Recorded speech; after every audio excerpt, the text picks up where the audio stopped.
um coração que lidera a esposa. Vamos mais uma vez? Um coração que lidera a esposa. Pronto.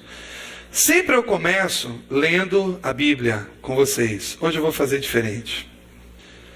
A reclamação mais constante que a maioria das mulheres faz tem a ver com os maridos demonstrarem pouco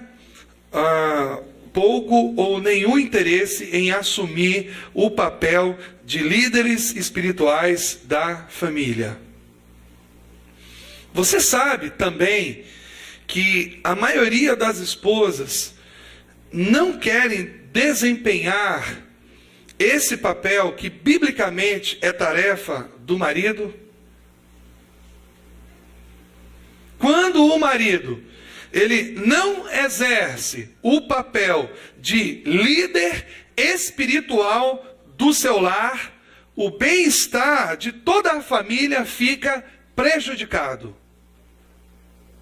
E é nesse ponto que o maligno obtém vantagem no meio da família. Quando a mulher ela percebe que o bem-estar, não só espiritual, mas emocional, financeiro, moral, da família dela é ameaçado, então ela não resiste à tentação de tentar assumir a posição de líder da sua casa. E aqui há um problema grande, porque o marido, originalmente e posicionalmente, ele é estabelecido por Deus como o líder espiritual da sua família. Mas, muitas vezes, na prática e efetivamente, a mulher, ela tenta assumir este papel, então o lar se torna um ambiente dividido. E é sério isso que eu estou falando, porque a Bíblia diz que se uma casa se dividir contra si mesma, tal casa não poderá subsistir. E a pergunta então que eu quero fazer nesse momento é: por que muitos casamentos são destruídos hoje em dia? Por quê?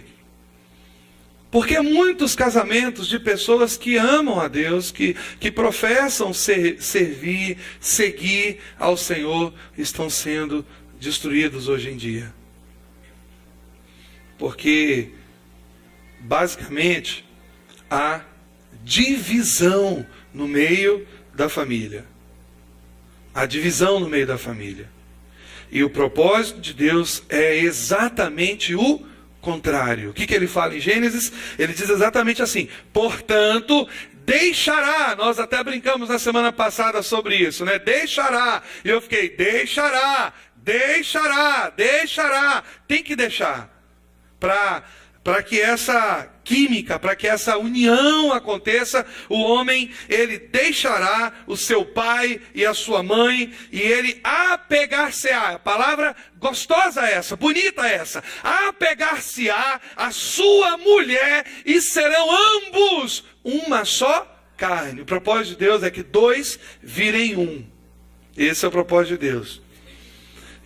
Não é diferente.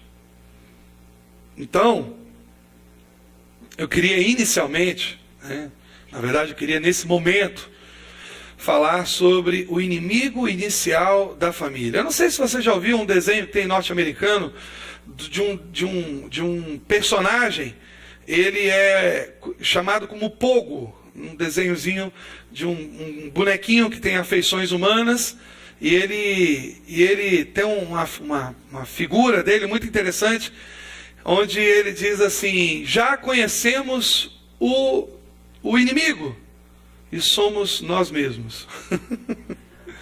Ele pega uma espada, aponta assim, com um chapéu de papel, ele diz: já conhecemos o inimigo. Nós já conhecemos o inimigo. Ele aponta: já conhecemos o inimigo. E na frente tem um espelho, ele diz: sim, somos nós mesmos.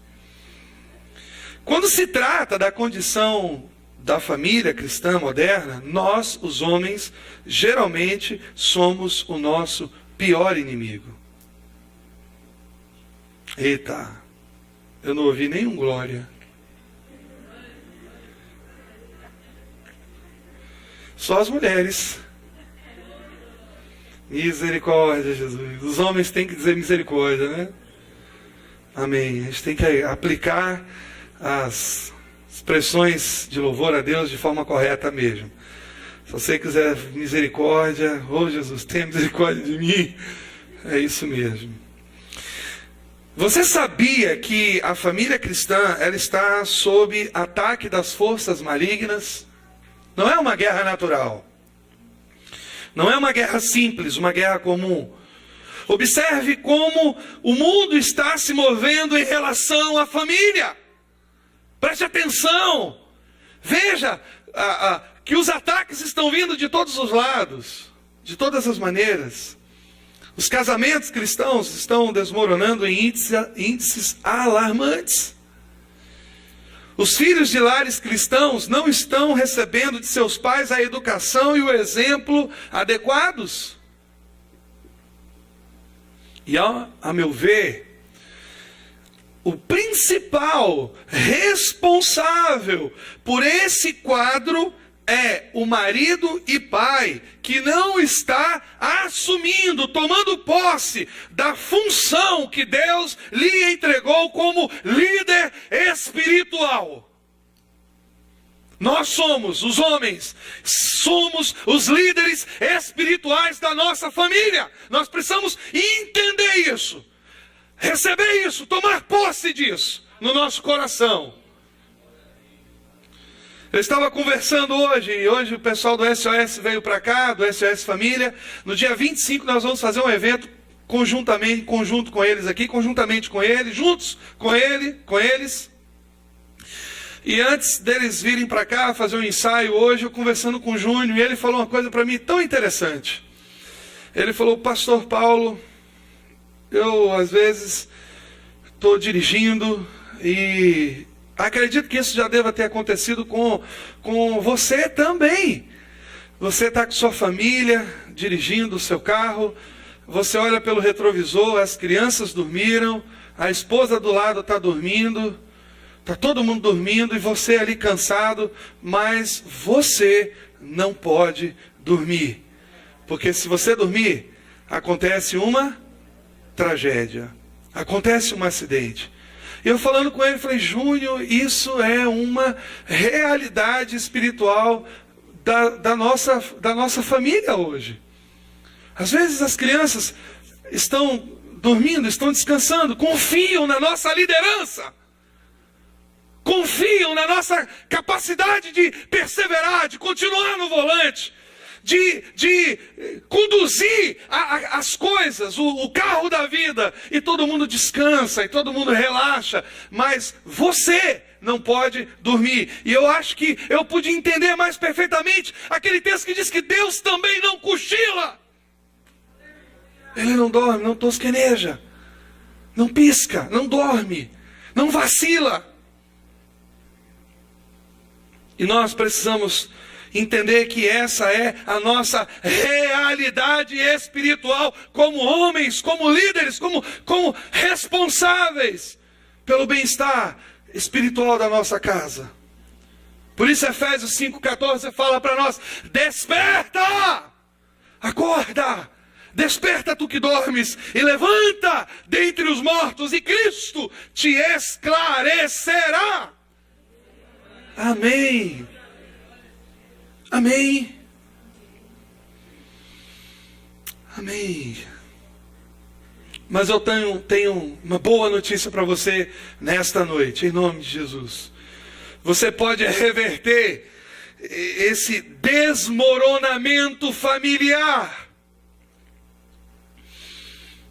E para isso é necessário apenas um homem disposto a pagar o preço e permitir que Deus assuma o controle egoísta do seu coração, a fim de torná-lo um homem segundo o coração dele.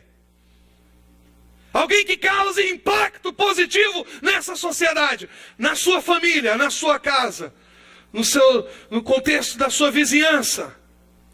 Um impacto positivo, um impacto bom, que as pessoas, elas conheçam a Deus através da sua vida, da sua família. Elas queiram Deus ao saber que você professa a fé em Jesus Cristo de Nazaré.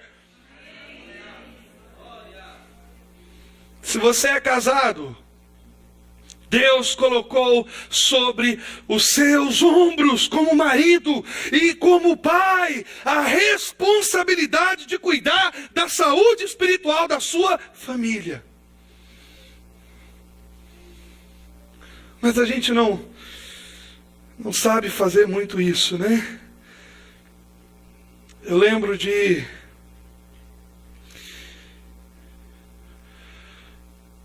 um fato que aconteceu uma vez quando a gente morava lá em Jaguaquara. Tinha um professor muito distinto, estava passando ali na porta do bar e tinha sido aluno dele, aquele homem que estava ali no bar, e entra um bêbado naquele bar, e ele passando ali, e aí ele vira para o professor e diz: professor, como é que pode? Homem desse bêbado. E o professor sábio falou assim: a pior coisa do mundo é um bom conselho acompanhado de um mau exemplo. Tomou aquele susto. Sua condição não é muito diferente da dele. Você também está aqui na mesma realidade, no mesmo contexto. Sabe o que eu queria deixar claro nessa noite para os maridos que estão aqui? Incentive o crescimento espiritual da sua esposa. Só que existe um segredo nisso. Por meio do seu crescimento espiritual, ou pela falta dele, você regula o desenvolvimento de sua esposa e de seus filhos. Você sabia disso? Não é simplesmente um mandão. Menino vai orar. Mulher vai jejuar. Vai ler a Bíblia. Não, nada disso. Deus deseja e espera que você se torne uma referência espiritual para a sua família, e não um mandão, e não alguma coisa desse tipo.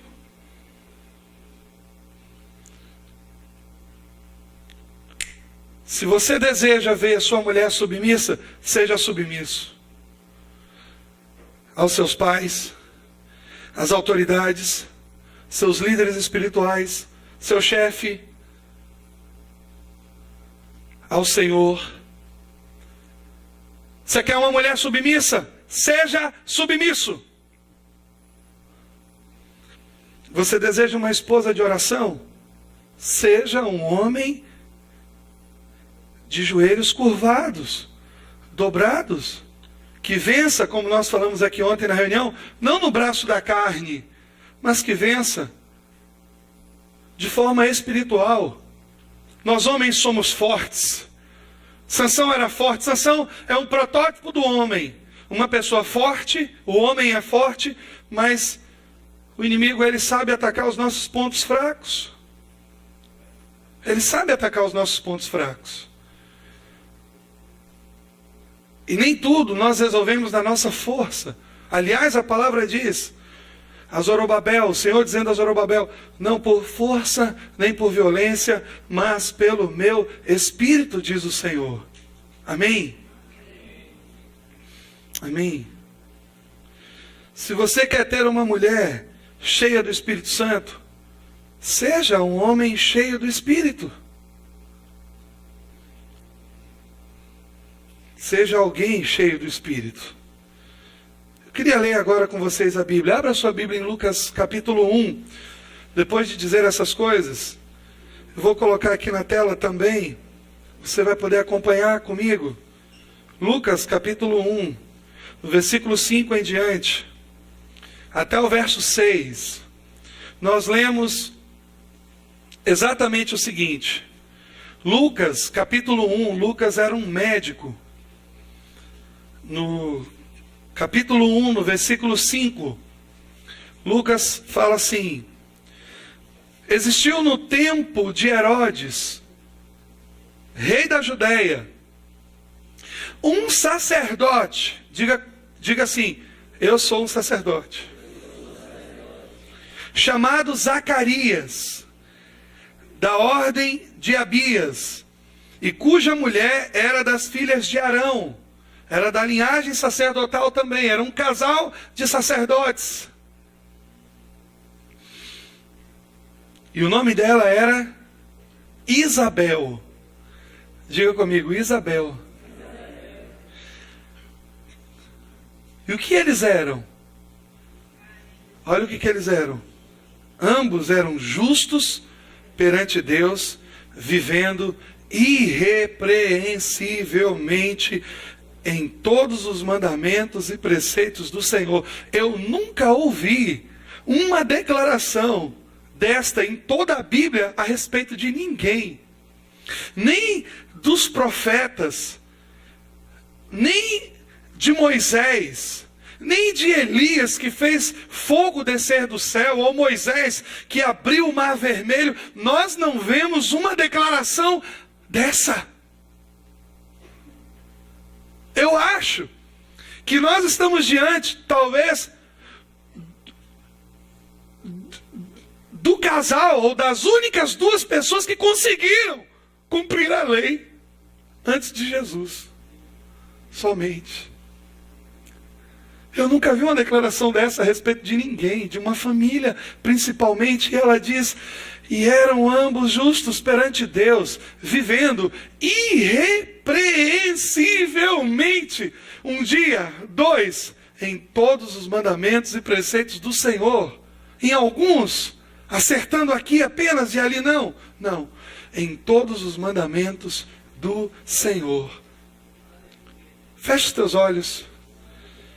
Pai, muito obrigado por essa palavra que vem de encontro ao nosso coração. Usa a tua palavra em nós. Usa a tua palavra como espada boa.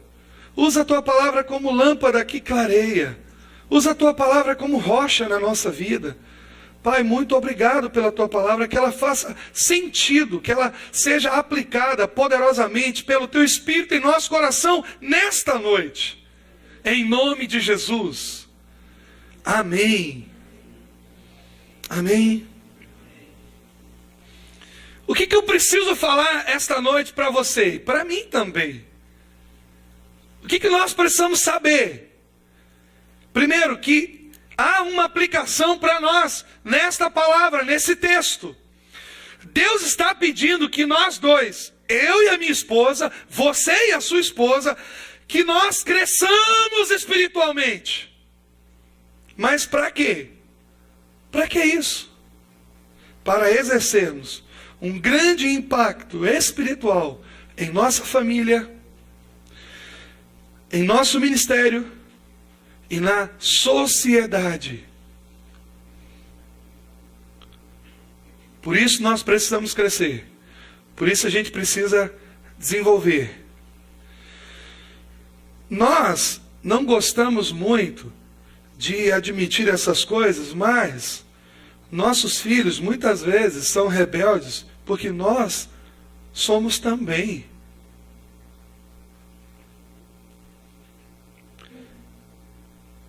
Às vezes um pouco mais educados, mas ainda rebeldes. João Batista foi o que foi porque teve os pais que teve. Vamos repetir juntos. João Batista foi o que foi porque teve os pais que teve. Começa aí. Tudo começa na família. A Bíblia diz que na terra não houve um homem como João Batista. Não houve um homem como ele. Por quê? Porque nós nunca ouvimos uma declaração como essa a respeito dos pais dele.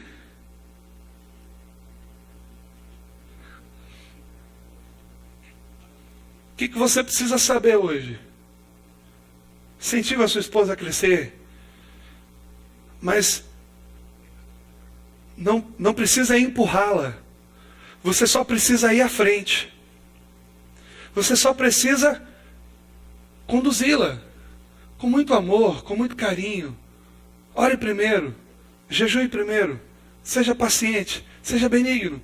Amados, a gente ouve tanto isso, fala-se tanto disso, né?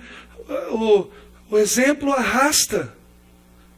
Na verdade, o exemplo arrasta multidões. O exemplo forma discípulos. É assim que a gente vê na palavra. Segunda coisa, proteja a sua esposa. Efésios 5, abra aí comigo, por favor. Vamos para Efésios, capítulo 5. No livro de Efésios, no capítulo 5, no versículo 26 e 27 apenas, tem um texto muito interessante, que eu quero compartilhar com vocês. Nós já lemos esse texto semana passada. Mas como a gente, ao ler a Bíblia, a gente fixa as coisas, vamos ler de novo. Vamos ler de novo. Efésios, capítulo 5, versículo 26 e 27. Essa palavra pode salvar o seu casamento essa noite. Acredito que vá. Para a santificar, purificando-a com a lavagem da água pela palavra, para apresentar a si mesmo igreja gloriosa, sem mácula, nem ruga, nem coisa semelhante, mas santa e irrepreensível. Vamos destrinchar isso aqui? Vamos entender o coração de Paulo, o que ele está pensando. E qual a aplicabilidade destas verdades